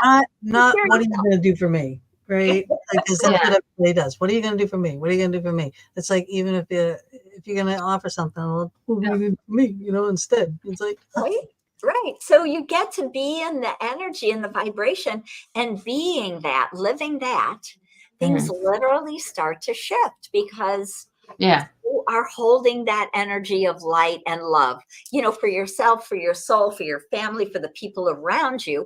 People feel it, right? Like maybe the volume going down, that's high vibe sometimes a call will drop, something will happen, the phone will die, you know what I mean? That's energy that you're, it's, you know, is different than what you're used to. Now, earlier in the show, you were talking and talking and talking. We could hear your voice perfectly, but you were freezing. And then to me, that was all this energy, because you're really exuding all this energy. And I think it was affecting that. However, it wasn't affecting the sound, so we could get your message. You know? And I think that's important. I think that's important for people to understand too, to notice how energy affects different people and different, like Mary Jane's phone sound going down, you know, pay attention. Right. Because I'm always so enthusiastic. People be like, you know, I'm so excited. I love what I do. I love this energy. I love the message. Again, she says, you know, help humanity. And so I'm a little intense. I mean, that's an energy. Those are energy things that are connecting all of us. Yeah. You know, and this is a great energy to be connecting to, because I can feel it. I don't know if you can feel it, Mama, but I can feel it from her. I mean, she's, you know, love, a lot of love. Right. That's what, you know, to me, my intention. She's talking to the people I want to be talking to. I wanted to ask you one other thing too. We only have 15 minutes left. Where did this time go? You talk about you reference what you call a pearl necklace. Oh yeah. So I thought this was kind of a cool thing to touch on. What is this pearl necklace? So, of course, you know, I ask the record keepers a million questions, if you can imagine. You know, I would too. And I'd say, like, would drive them nuts. But good, they don't have an opinion. They don't care. So, perfect for me. Okay. But so I'd say, you know, like, what is your soul purpose? What does that mean? You know, how, you know, what's a soul purpose? Yeah. And they'd say, just imagine, you know, you've had, again, 500 lifetimes. And in 5 of those, or 10 of those, or 50 of those, you have been honing a gift, right? And some kind of specific gift. And if you imagine that each lifetime that you were really able to actualize, to hone that gift, showed up energetically like a pearl necklace. And so you have the pearl necklace of that lifetime, say where you were a hands-on healer. Another lifetime, maybe you were a teacher in an ancient mystery school and you actually taught healing to your students. Maybe in another lifetime, you were a high priestess in ancient Egypt. And again, all about healing all these different lifetimes. So if you took all of those kind of actualized lives where you were on task, doing what you came to do, actualizing your gifts. If each of those lifetimes showed up like a little pearl necklace, that would mean that by the end of 500 lives, you would have a beautiful, they're kind of big pearls, so they're not little tiny pearls. You would have a beautiful pearl necklace as the healer. And so most of us, again, you take those 500 or 600 or 1,000 lifetimes, and you would have a half a dozen pearl necklaces kind of in your Akashic record, or in, the energy. So when you're coming back to the earth and you're saying, boy, I want to come back, and what am I going to do? What do I want to bring? What do I want to actualize in this life? Mm-hmm. And so you would look at those, half a dozen or dozen pearl necklaces, and you'd be like, oh, I think I'm going to bring the healer with me. And, I'm going to bring the author with me. Oh, and I'm going to bring those lives as an Akashic record keeper so I can help them. I can hear them. I can help them, bring this information through. So, and then maybe I want to be the divine mother. Maybe I want to have a family and hold that really divine feminine energy. So I'll bring my divine feminine or divine mother necklace with me. So I've gathered these 4 necklaces. That's very important too. People are always like, oh, you're just a housewife, or you're just a mom. It's like, just right? Come on. That's like the biggest job on the planet. Right. Absolutely. Yeah. So, so we pick these, or, the divine mother or the divine father. Absolutely. There's huge patterns that we're working on completing on the earth, which is about rebalancing divine feminine and divine masculine, because they've been so out of balance for thousands and thousands and thousands of years. Right. And that's part of the warring problem. So we need to, every one of us has a masculine channel and a feminine channel. And so when we can start to balance them in our body and balance them in our lives, in our relationships, balance them in our families, all the different kind of ways and places we can start to bring this, again, energy into balance, into equality, then, as one person, you're doing something really huge. That's a big deal. A lot of times people say, it's just me. What can I do? Right. Exactly. A lot of drops makes an ocean. So exactly. Every step is a step forward. Every movement, every step, everything is a step forward. Right. So every little tiny, if somebody says, well, I can't do anything, everybody can do something. Everybody contributes. You may not realize the extent of your contribution, but somebody else might. Exactly. And because just your beingness, right? Yep. We are energetic beings. If you are an energetic being of love, people feel that. People start to match that.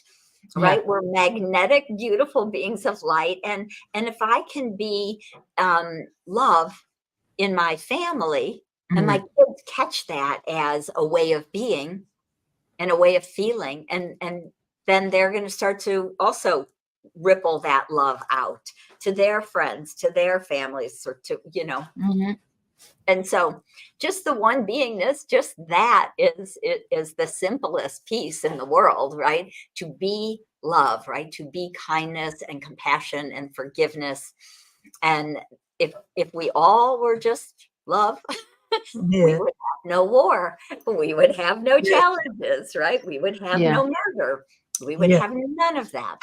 Yes. Oh, what was this? The exercise on reflection, right?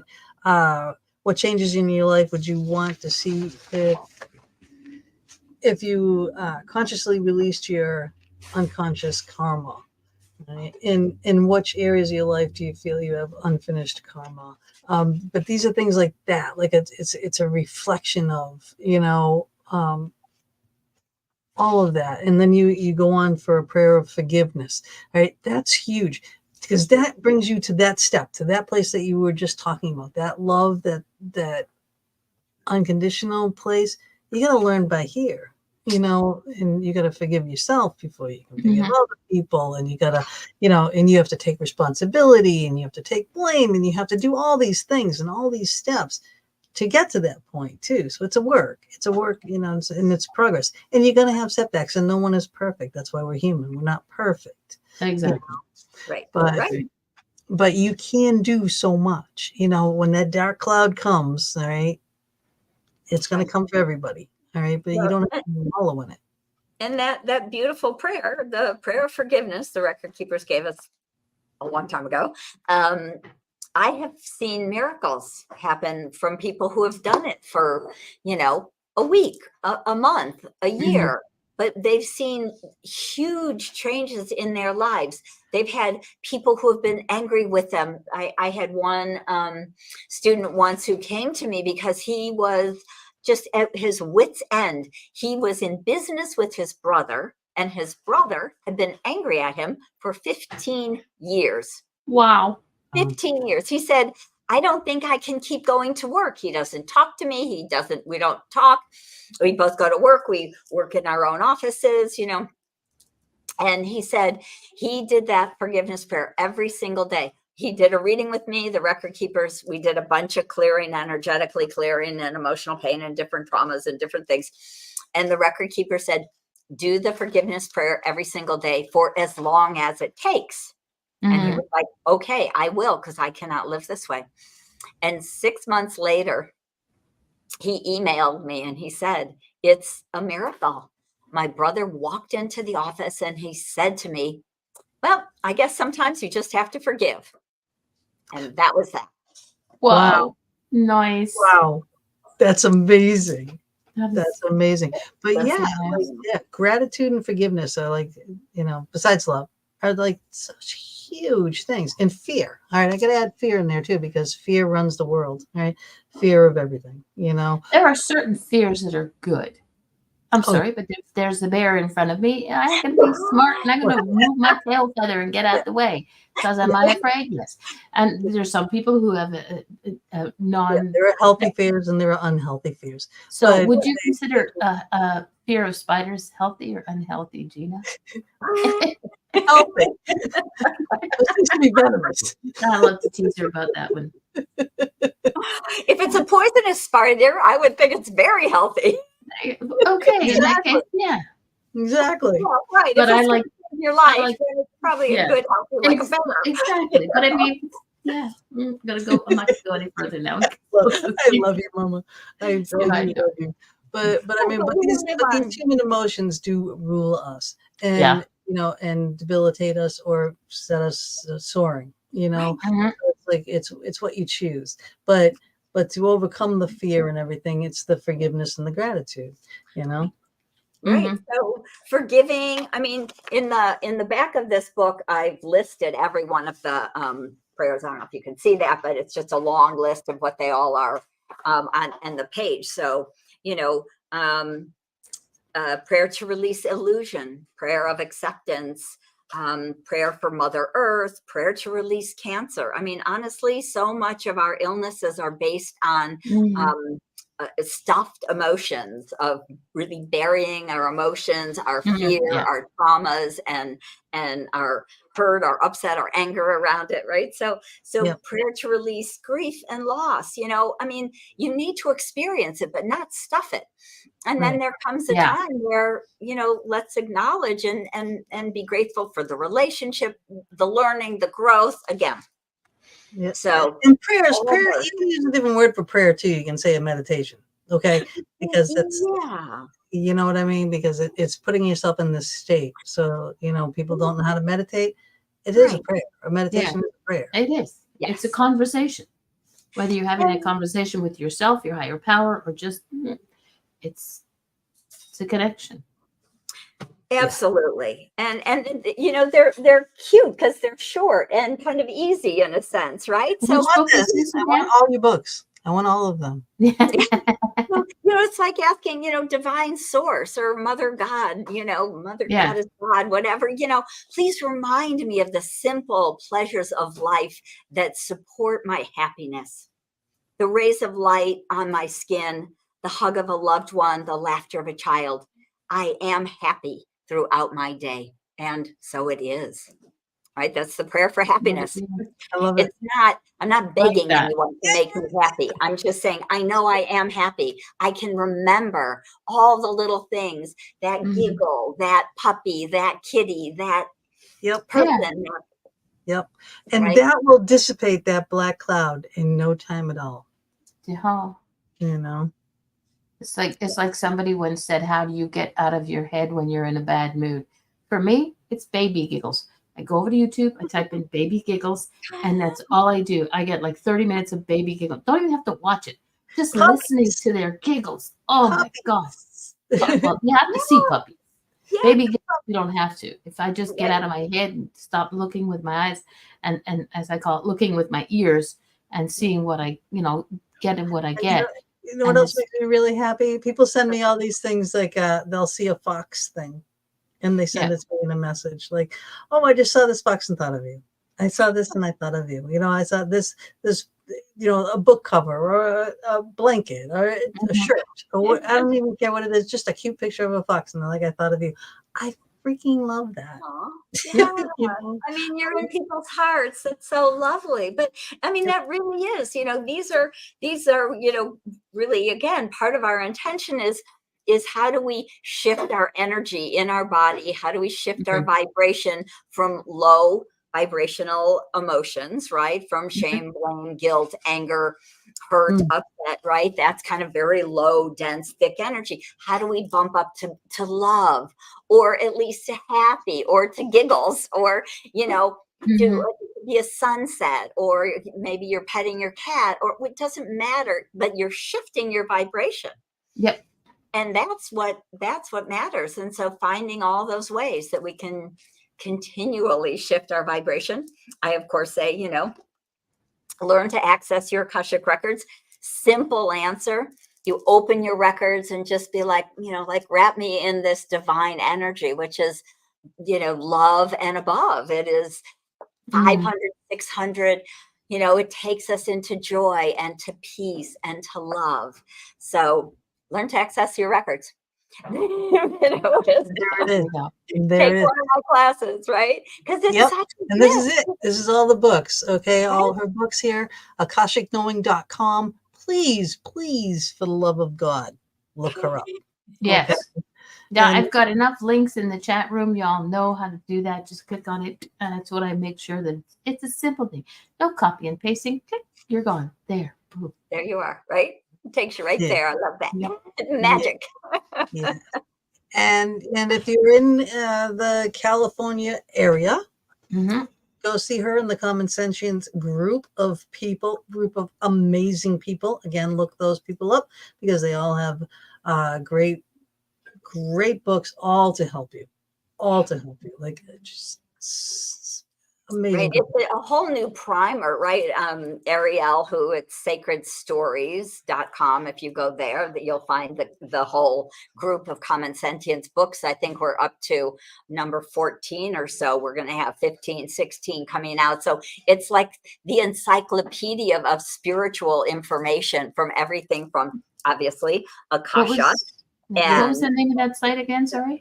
No, sacredstories.com.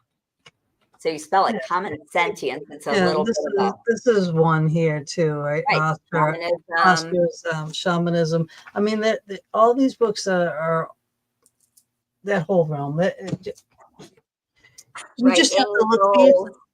Yes, everything. Animals, signs, all of this are spiritual wisdom that is useful, especially as we're going forward and realizing like some people get signs, right? It might be those like butterflies or a fox. These are signs. So there's a whole book about signs and recognizing them.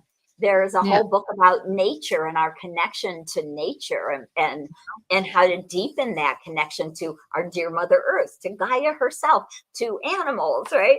So yes, it's a wonderful, wonderful series. It's everything. It's everything. And so the link is in the chat room for the Sacred Stories website, guys. Yeah. And we are at the end of our 2 hours that flew by. Yes. Fully love it. I absolutely adore you. I've learned a lot. I really have. I didn't know a lot of these things. I'm just like, I'm very impressed with the layout of your book, with this, even though I have it only on the computer, I need to get a book in hand. But I'm so intrigued. I would love to do a session with you. And I do hope that everyone does follow you on Amazon, because you can follow people, authors, read reviews, write a review, all of those things. Please. But check her out, akashicknowing.com. Please do that. It's because it's good for us. It's good for our planet. And we must say goodnight. Please hang with us just for a minute. All right. But everyone else, please share the show. Okay, because there was a lot of information going out of here tonight. It's gonna help someone somewhere. So please share the show. And we will have our audio uploaded tomorrow. So there'll be a lot of audio only venues that will be getting this show after tomorrow as well. And check us out on all of those too. But for now, buona notte, everybody. Love you much. Thank you.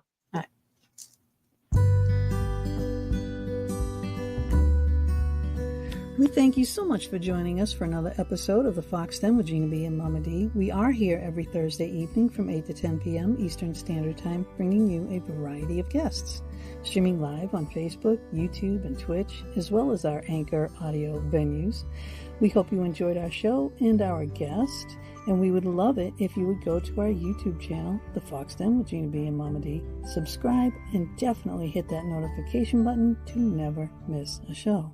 We'll see you all next week, and subscribers, watch for our pop-up shows as well.